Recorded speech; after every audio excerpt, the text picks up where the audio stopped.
Alright. Ayun mga kababayan, no? Parang ano, no? Nag-shooting lang yung dating dito mga kabayan.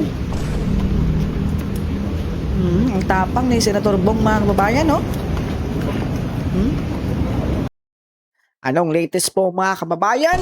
Ito, dating Senador Bong Revilla Jr. Nagsalita na nga po ukol sa kanyang arrest warrant mga kababayan na kamakailan lang ay inilabas ng Sandigang Bayan. Kasama pa po yung 6 na DPWH Bulacan officials mga kabayan. Narito, pakinggan natin ang senador na si Pogi Bong Revilla Jr. kabayan. Magandang gabi po mga kababayan. Alright, magandang gabi din. Nakatanggap po kami ng impormasyon na lumabas na yung aking warrant of arrest. Nakakalungkot po, parang wala yatang due process. Nako, walang due process kabayan. Pero ganun pa man, Yeah. haharapin ko to ng walang takot. Yan, tama yan, Senador. At alam kong hindi ako papabayaan ng Diyos dahil wala Tama, po akong tama. kasalanan dito. Tama. Hilingin ko lang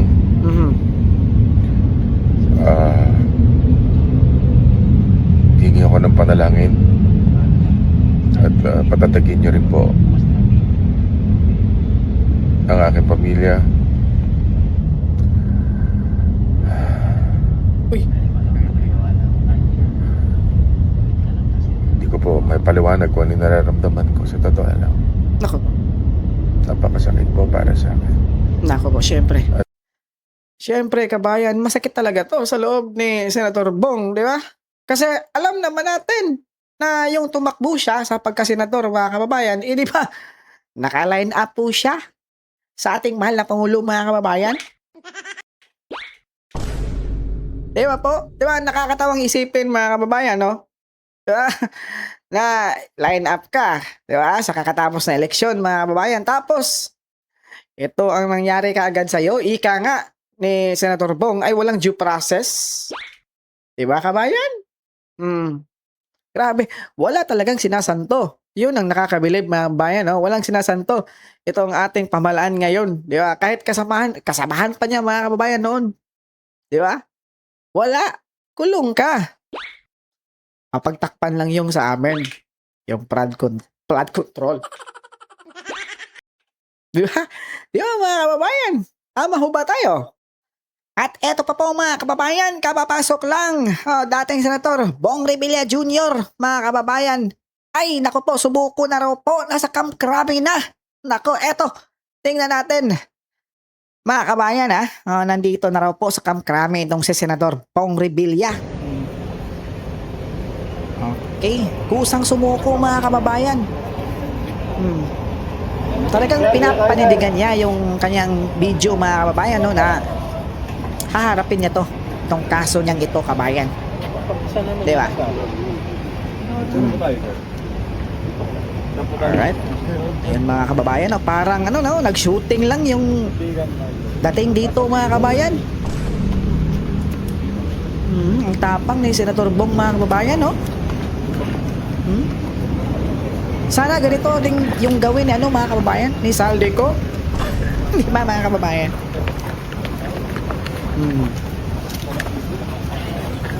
Sir, Kusang sumuko. any reaction po, sir?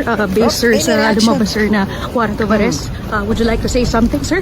Ano kayong masasabi, kabayan? Meron po ba? Okay, wala po kang hindi na sumagot si Senator Bong, kabayan.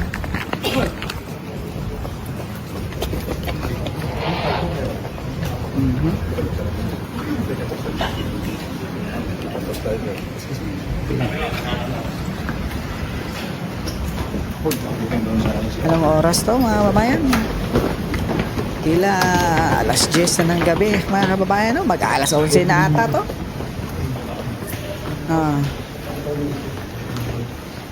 Ang tapang dito ni Senator Bong, kabayan.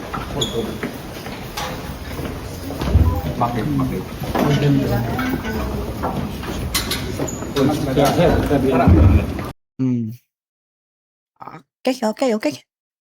Ikaw, kabayan, anong masasabi mo dito ukol sa pagsuko na talaga ni Senator Bong? Di ba? Nakakahanga ba sa inyo or ano? Di ba? Talagang pinapanindigan lang ni Senator Bong yung kanyang sinabi.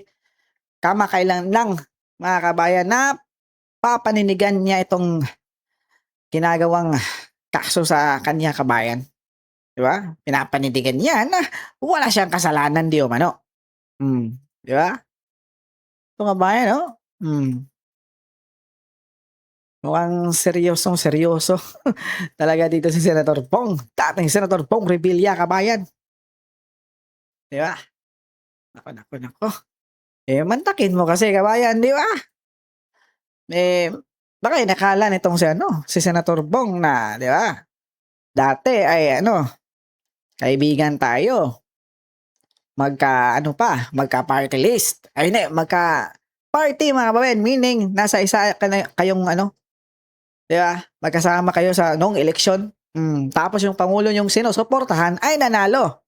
Di ba? Tapos kayo yung line-up na senador. Di ba, kabayan? Magkasama itong si Bong Revilla at saka si Marcos Jr. nung kampanya, kabayan. So, baka nag-expecto si Senador Bong na tutulungan, kabayan. Siyempre. Di ba?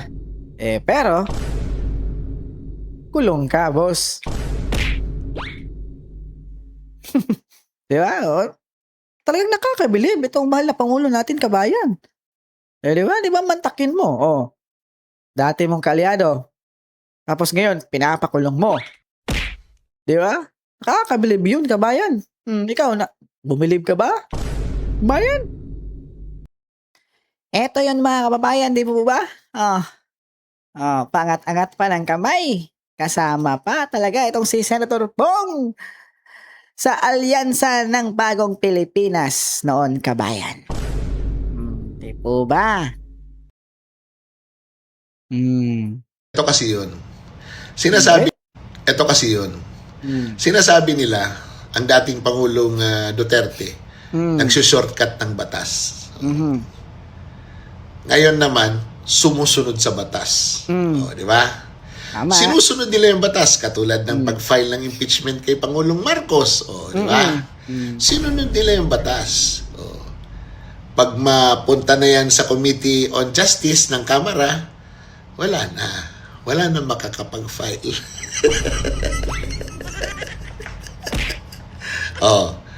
Yung investigasyon sa flood control. Legal lahat yun. Blue Ribbon Committee, ICI, puro legal. Pero, ano nangyayari? Lalong pinatatagal. Ngayon, uulitin na naman yung mga flood control projects na ghost. Bakit? Mali daw yung coordinates. So, susundin yung batas. Di ba? Nakita nyo? Ha? Nakita nyo? Yung sumusunod sa batas, talaga naman. Di ba? Alam na kasi nila na pagdating sa graft and corruption, sa pagnanakaw sa gobyerno, pwede nilang salagin yan sa pamamagitan ng mga proseso sa korte na sanay na sila. Kasi nga, noong 1986, napatalsik sila. At ang kaso nila umabot hanggang ngayon sa panahon na ito na ang iba ay na-dismiss na lang sa katagalan dahil pati yung mga testigo nagawala na. Di ba? Alam nyo na, pag ang ginamit na proseso ay ang batas na alam nilang gamitin, lalamang sila. Kaya ayaw nila ang mga Duterte dahil ang mga Duterte gusto ng resulta kasi alam naman talaga natin kung sino ang mga magnanakaw at kung ano ang ginawa nila. Niloloko lang tayo sa pamamagitan ng mga batas-batas na yan na pumapabor lang sa kanila. Tama. O paano? Go. Pilipinas, Duterte pa rin. Gusto ko ng shortcut. Siyempre, Pilipinas, Duterte pa rin, kabayan. Grabe talaga itong si Boss Jesus Bossy Duque, mga kababayan, no? Di ba? Grabe to. Matinik din to, mga kababayan. Di ba? Isa ito sa nagpapaano kay, di ba? Yung tinatawag nilang Canadian Bayot daw mano, mga kababayan. Oh, di ba? Grabe to, mga kababayan. Idol natin to. Nako po, kabayan. Di ba? Anya nga, kabayan. Ngayon, yung Marcos admin ay sumusunod naman talaga sa batas, kabayan. Di po ba? Nako, anong nangyari sa ating bansa ngayon, mga kababayan, no? Ay, Diyos mio, Marimar. Pero mga kababayan, no? Di tayo nag-uuri, mga kababayan, dahil unti-unti nang lumalapit ang panahon, mga kababayan. Di ba? Lumalapit na or naaamoy na, mga kababayan, ang the day of reckoning, ika nga, mga kababayan. Na walang iba na si BP Sara, mga kababayan, ay maupo na bilang Pangulo ng Pilipinas, mga kababayan.